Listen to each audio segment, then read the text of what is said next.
الغیث من بعد ما قنطوا۔ قرآن نے بیان فرمایا دنیا کے سارے لوگ اپنی زندگی سے مایوس ہو چکے تھے، بارش نہیں ہو رہی تھی، بھوکے پیاسے مر رہے تھے،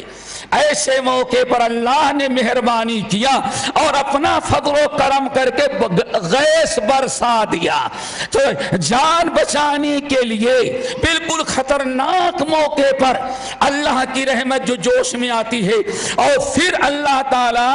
بارش برسا دیتا ہے، مایوسی سے جان آ جاتی ہے قوم میں، لوگوں کو امیدیں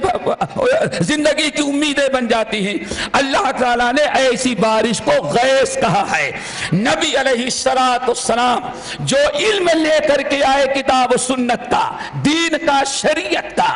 اس کی تشبیہ اللہ کے نبی علیہ السلام نے غیث سے دیا۔ جس طرح سے بارش نہ بارش نہ برسے تو ساری زمین خشک ہو جاتی ہے، ساری دنیا ہلاک و برباد ہو جاتی ہے۔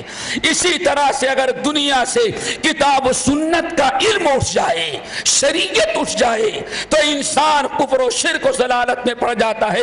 انسان سیدھے جہنم کا مستحق ہو جاتا ہے، انسان جو ہے جنت میں جانے کے لائق نہیں رہ جاتا۔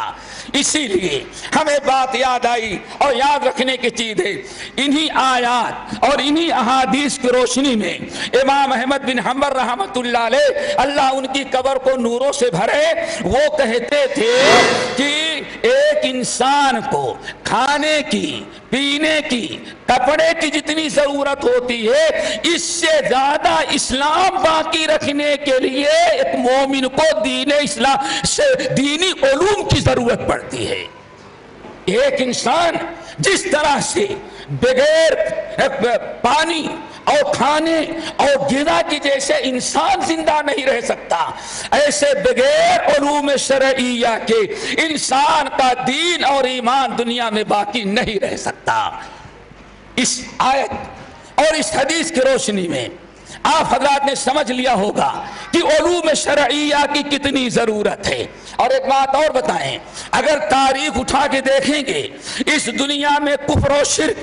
بدعات اور ضلالت اور گمراہی اسی وقت گڑائیاں لی ہیں اور دنیا میں عام ہوئی ہیں جب ان دنیا سے علوم شرعیہ اٹھ گیا اور لوگوں نے دین کا سیکھنا سکھانا ختم کر دیا، اسی وقت یہ دنیا تباہ اور برباد ہوئی ہے اور کفر و شرک کے ضلالت میں ڈوب گئی ہے۔ بلکہ یاد رکھو، یہ اگر آپ لوگ سننا چاہیں اور سننا چاہتے ہوں گے، اور بتا دینا بہتر ہے کہ اگر علوم شرعیہ ہمارے پاس نہ ہو تو نہ ہم اپنی ذمہ داری ادا کر سکتے ہیں، نہ آپ اپنی ذمہ داری ادا کر سکتے ہیں۔ ایک انسان پر اللہ کے حقوق ہیں، اس پر ماں باپ کے حقوق ہیں، اس پر اولاد کے حقوق ہیں، اس پر پڑوسی کے حقوق ہیں، دوست و احباب کے حقوق ہیں۔ ان حقوق کا پہچاننا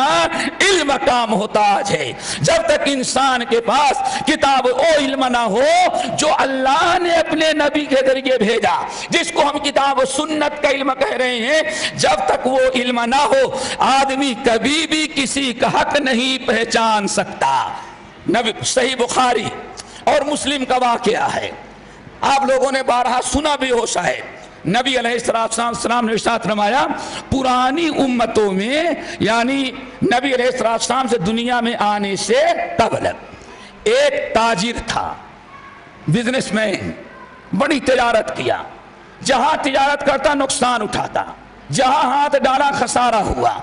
اب جیسے عام لوگوں کو کا ایک دستور ہے کہ مولوی کے پاس تو کبھی نہیں جاتے ہیں، جب کہیں کوئی پریشانی ہوتی ہے تو تعویذ کے لیے، دعا کے لیے پھر مولوی بڑا یاد آ جاتا ہے ان کو،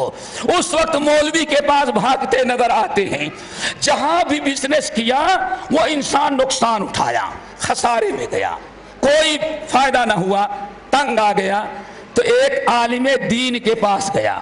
اور اس نے کہا، حضرت میں بار بار بزنس کرتا ہوں لیکن پتہ نہیں کسی نے کیا کر دیا ہے، کوئی کرتا نہیں، آج جو دستور بنا ہے یہ ساری جہالت ہے، کوئی کچھ کرتا نہیں۔ اللہ اگر دینا چاہے تو دنیا میں کوئی آپ کو محروم نہیں کر سکتا،